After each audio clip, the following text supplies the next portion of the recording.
Hi, my name is Gijun, Digital SAT Newbie. Hi, my name is Sean, Digital SAT Amateur. My name is Min-Soo, and I'm a digital SAT math expert. Hi, my name is David, digital SAT reading and writing expert. Thank you. 무조건 맞다. 그리고 이제 스크롤해서 첫 번째 문제를 풀어보시면 돼요.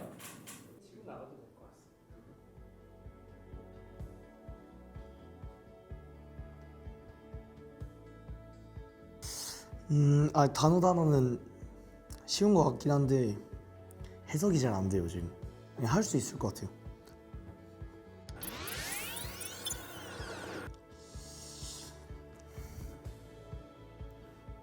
싫어하겠습니다. 그냥 C가 딱 꽂혔어요. 잘 모르겠어가지고 그냥 찍었습니다. 이거 문제가 되게 특이하네요. 이거 약간 C 같은데 영어로 된 C는 처음 읽어보는데.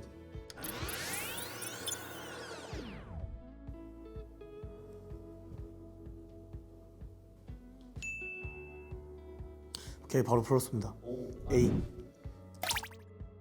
일단은 A에서 그로스 딱 나왔잖아요. 그로스가 성장이라는 뜻으로 알고 있기 때문에. 근데 딱 여기 이 C에서 grow old 딱 이거 잘한다는 거니까 딱 A로 가겠습니다. 그냥 감이에요, 감. 영어는 진짜 감이라고 들어서. 이제 수학이네요. 딴 문제로 넘어가도 되죠?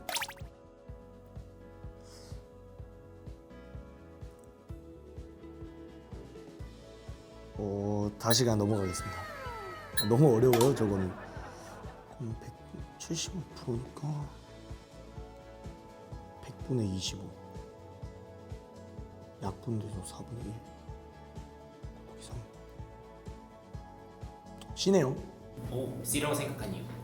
처음에는 일단 75% 했으니까 퍼센트 나왔으니까 딱 100분의 75다 해가지고 100분의 75 약분하고 곱하기 3을 했는데 4분의 9가 나왔어요. 아니 4분의 9가 없는 거예요. 그래서 다시 해봤는데 이 100분의 25로 하면 되겠구나. 약분하면 4분의 1 곱하기 딱 3번의 C도 나니까 3 하면 4분의 3. 이건 쉽네요. 쇼츠에서 봤는데 수학 문제는 마이너스 1 아니면 0 아니면 1이라고 답이 들었는데 1로 가겠습니다. 무조건 아까 이 문제는 무조건 맞췄다 생각합니다. 이거 답은 뭐예요 혹시? 이거의 답은 D였습니다. D라고요? D라고요 이게? 왜요?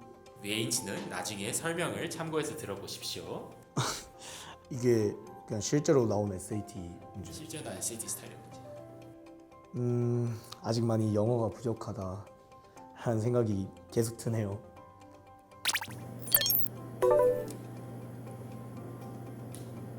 How does it feel trying out SAT questions again? I would say it's quite unusual.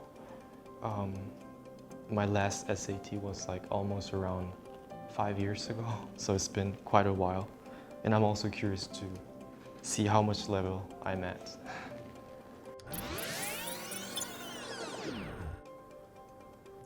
A few underlines here and there. You seem to understand the text. I'm trying to look at the whole picture and like grasp what's like the important from this whole text.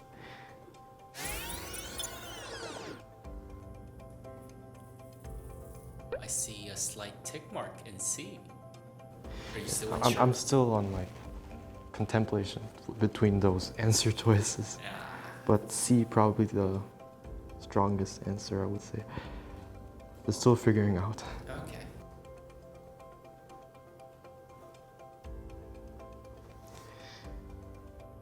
Ooh, you went for A. You changed it. Can I ask why?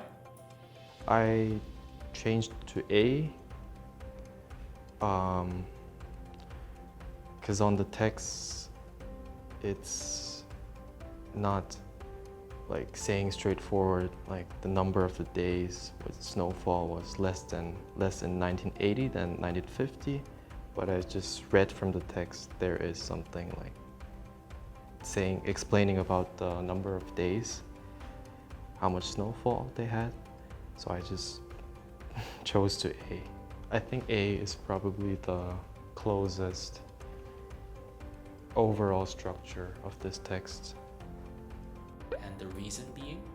Because the poem is going through about the personal life, starting from the childhood until it gets older and until the more they grow up and what he realized. I thought this is the closest meaning what the author wants to convey. So I chose A. Alright. Do I get the answer?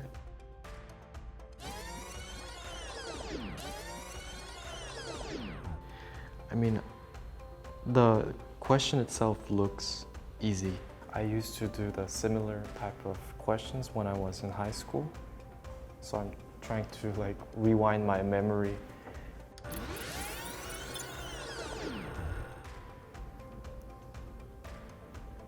Huh? You picked B. Do you think you can explain why? How I approached to this question, I first got the probability that there is 75% of chance winning a toy for each attempt. So I just broke the fraction down to 3/4. And it's asking how much would be his probability of winning at least one toy if he takes 3 attempts. So I basically multiply 3 times. So which is cube 3/4. And then I got the answer 27/64.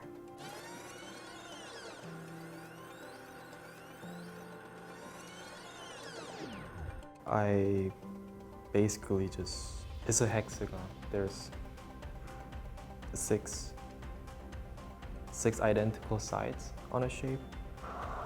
So I just split it perfectly into 6, and each triangle will have an area of 1.5. And with the area of triangle I'm trying to figure out how I can get the value A plus B. I'm not sure if I'm doing it in a right approach. I'll try to just guess, putting any mock numbers in.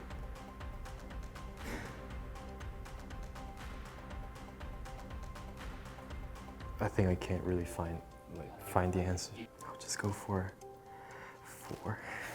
I see you wrote 4.5 down. Oh, I was just using a ratio with this hexagon and the triangle. And if you just split this hexagon to half, it's gonna be 4.5.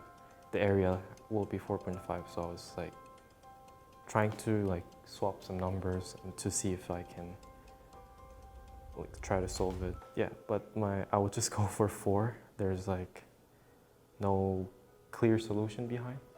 Just I would pick the number.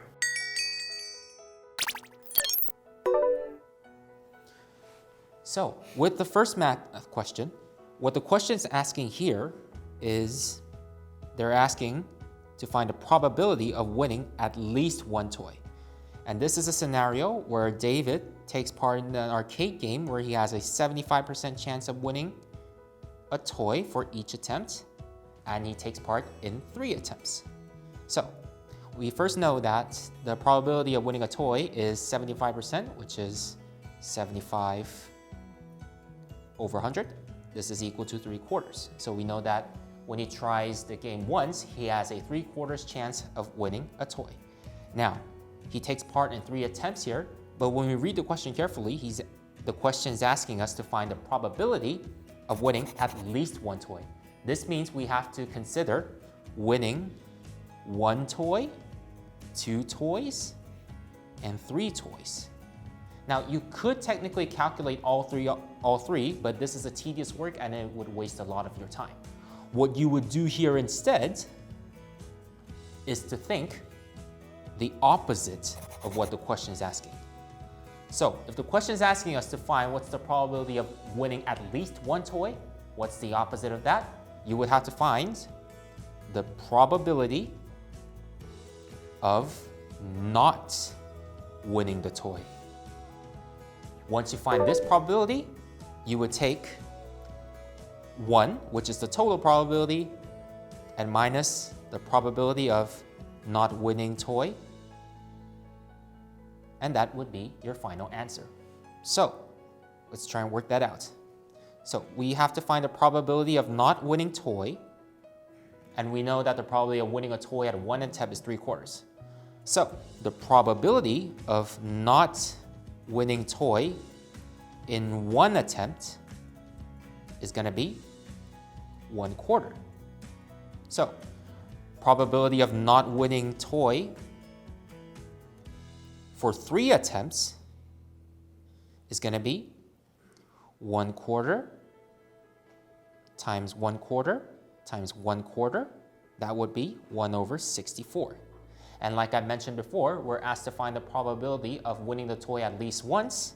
So you would take 1/64 here, subtract it from 1 to get 64/63. And this is your probability of winning at least 1 toy. So your final answer should be D.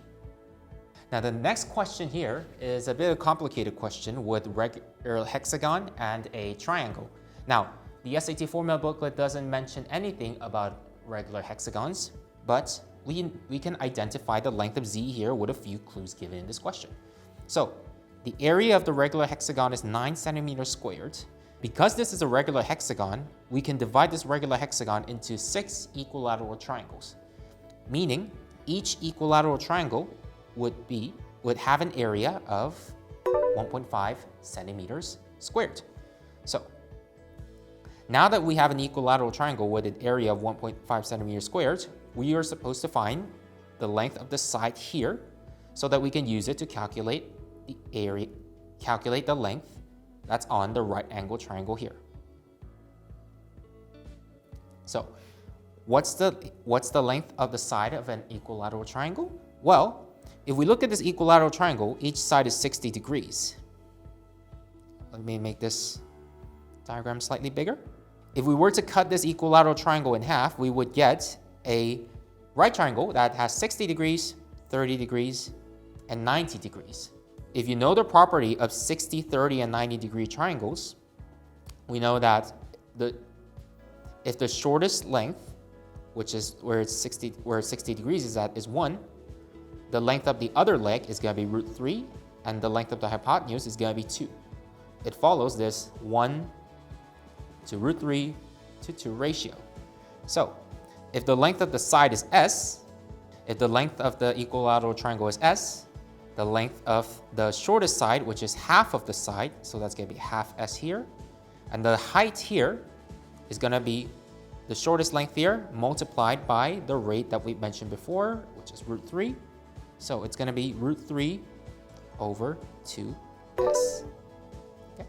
So we know that the height, this is the height, and the base of the equilateral triangle is S. And if you all know the area of a triangle, which is half times base times height. So in this scenario, it's going to be half times √3 over 2S times S. So that's going to be √3 over 4S squared. So that is the formula of the area of equilateral triangle.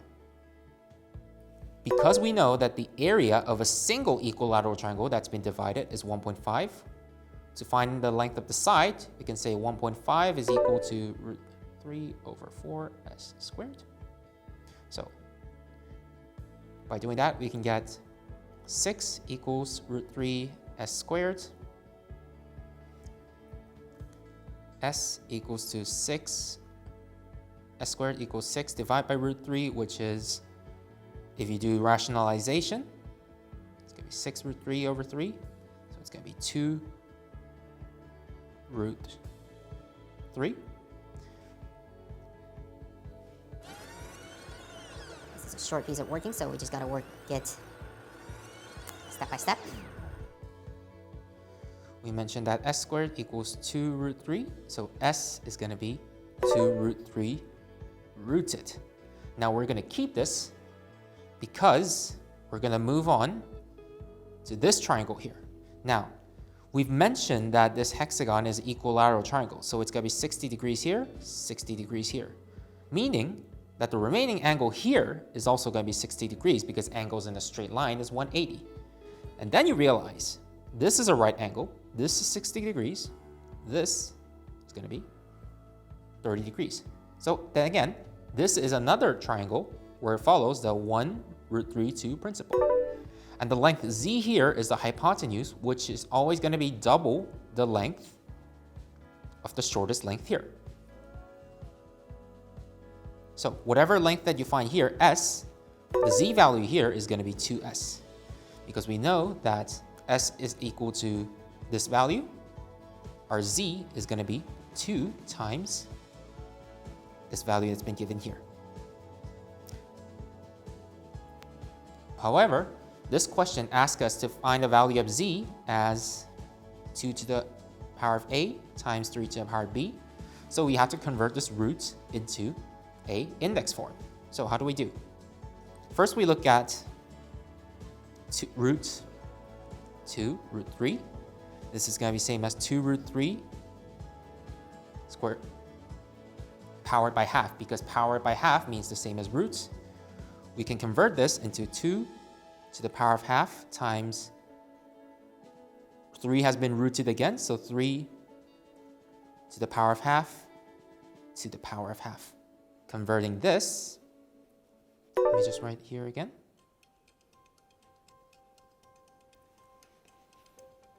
So this is the value of s.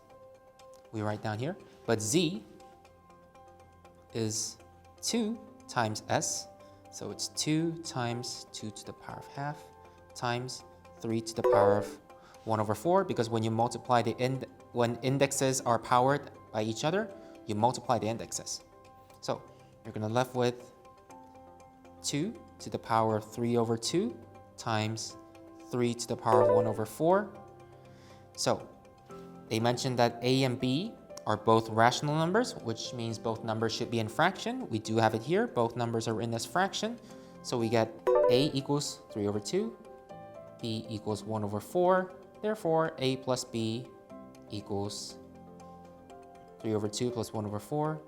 Our answer should be 7 over 4. And that is your final answer. So it's a complicated question, but as long as you know the foundations of equilateral triangles and this right angle triangle with 30 degrees, 60 degrees, and 90 degrees, you'll be able to solve this question step by step. Okay, I think it's fine. Okay, so with logically complete questions, because we're dealing with an inductive reasoning question, what we want to do is first organize the information that's actually here. And so we can see that we have 3 levels of snowfall. So we have here light snowfall, we have moderate snowfall, and we have heavy snowfall. And so it's very important that we organize this information first so that we know exactly what we're talking about. And so we can see that with light snowfall, it's 0 to 8 inches. And then with moderate, we're looking at between 8 and not greater than 18. With heavy, we have more than 18. And so what else do we know about the situation? So we know that, first of all, in the winter of 1980, there were fewer days with light snowfall than in the winter of 1950. So light snowfall, fewer than 1950. And then also, total light and moderate snowfall was greater in 1950. And then we know that total light snowfall days in both 1980 and 1950 did not exceed 5. However, total snowfall for the winter was 25% higher in 1980 than 1950. And so how is this possible?